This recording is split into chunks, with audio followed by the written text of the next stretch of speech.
But basically, if you say, well, my back hurts, what should I eat? I just can't, I just can't go there. And finally, I always like to remind people that there are essentially 3 E's when we look at any presenter, and I appreciate you coming out tonight, but there's essentially 3 E's that we got to look at. We have to look at A. Does the person have the education to support what they're telling you, what they're teaching you? Are they actually giving you factual information, or are they just kind of making up stuff and passing it along to you? I understand there's a lot of reasons to come hear speakers. I come to hear speakers myself for a lot of different reasons. It's like, why do I read a book? Some books I read for entertainment. Some books I read for information. It's the same thing. I watched a movie on the plane over from England, and it was strictly for entertainment. Okay, and somebody asked me, how was the movie? And I almost tried to analyze it, and I said, you know what, for entertainment, it was fine. For an education, it really wouldn't have been a very good movie. So, depending on the education of the person, take that into account when you consider the information being provided by that person. Number 2, experience. Does the person really have the experience to express to you something that either you don't already know, or what it is they're telling you? Is it something new? I had a strange experience. I was in Atlanta doing a presentation, and it was at a store not all that different than this one, but Atlanta version, and they had a wall of raw food books. It was a great thing. I mean, they had all kinds of books, but one whole wall was dedicated strictly to raw food books. I knew all 20 authors personally. I knew which ones were raw and which ones weren't. I knew which ones were vegan and which ones weren't. It doesn't matter. Anybody can write a book, and it doesn't discredit them whether or not they're vegan. I mean, that isn't the issue, or whether or not they're raw. It's the material in the book, not how the person themselves lives. I'm not judging them in this way, but I knew all these people. I count literally all of them as friends of mine, and if I was in need of a favor, I wouldn't have hesitated to ask any of them to come to bat for me if I needed it. And the odd thing was that I knew all of them well enough to know that not one single person of the 20 authors of the 20 books, not one single person was today following the program that they wrote about in their book. Why? Because they're relatively early on their raw path. They're still developing their knowledge. They're changing. Okay, they're excited, the 3rd E. They're excited to the point of writing a book. I'm excited to the point of lecturing in Florida last night, and lecturing here tonight, and lecturing somewhere else tomorrow night. I love doing this. And I'll share with you that getting in front of people was my biggest fear in life. I had 3 big fears in life, and it turns out I ended up learning a living in all 3 of them. But it was one of my biggest fears in life, was to get up in front of more than one person at a time. To be quite honest, even one sometimes was scary. And not one single person was still following the program. And if you went and read their book, and then did their program, and it didn't work, and you went right to them and you said, you know what, I don't understand it. Now I'm so glad you're here to talk tonight, because I'm following your program and it's just not working for me. And they go, well, what are you following?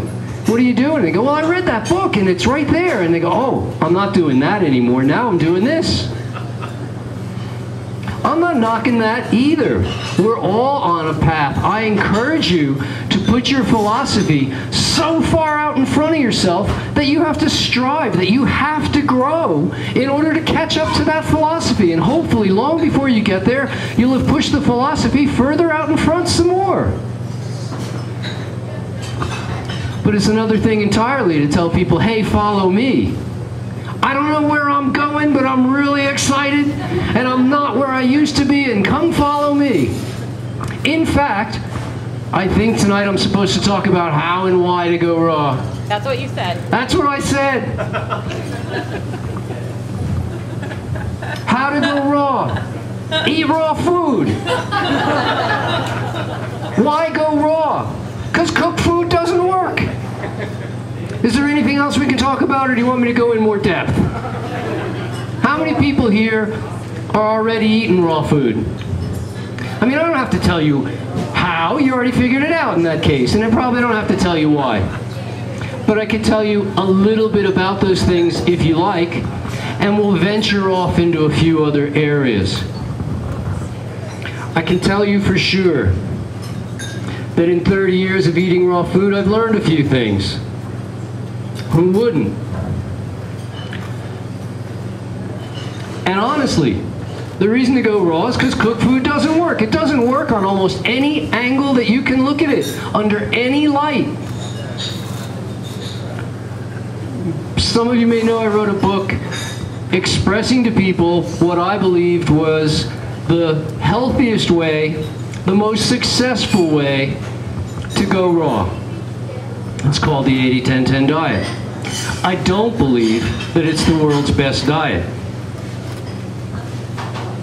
The world's best diet is the diet where you can eat whatever you want, whenever you want, and there are no negative consequences of any kind. That diet, unfortunately, does not exist. But it would be way better than the 80-10-10 diet.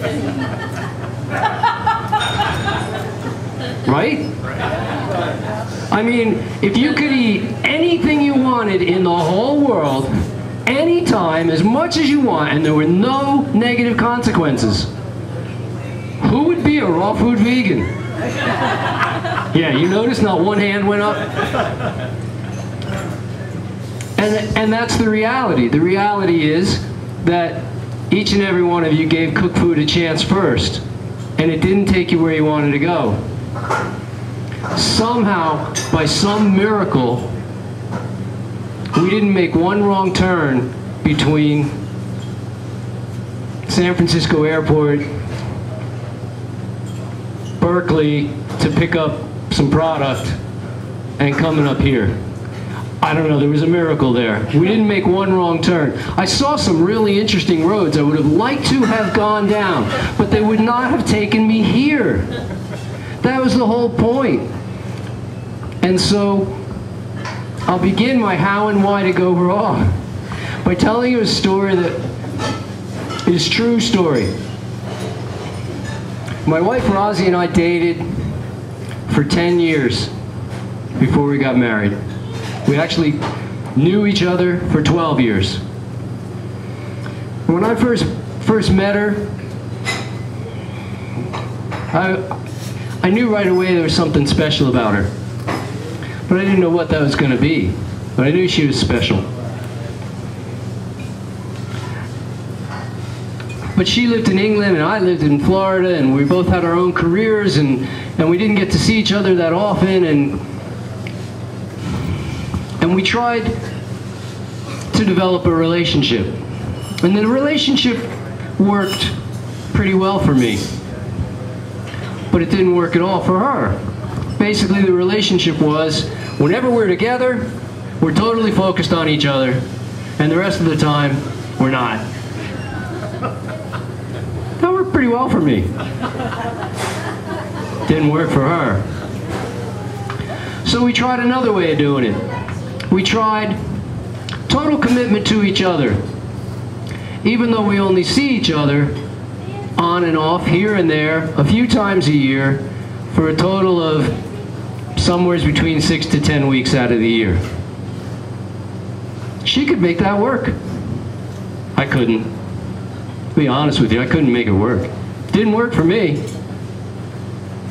So eventually, we went to the third way, which was, you know what, we're going to have to give our careers whatever it takes. I'll work less, she'll work less, we'll spend more time together.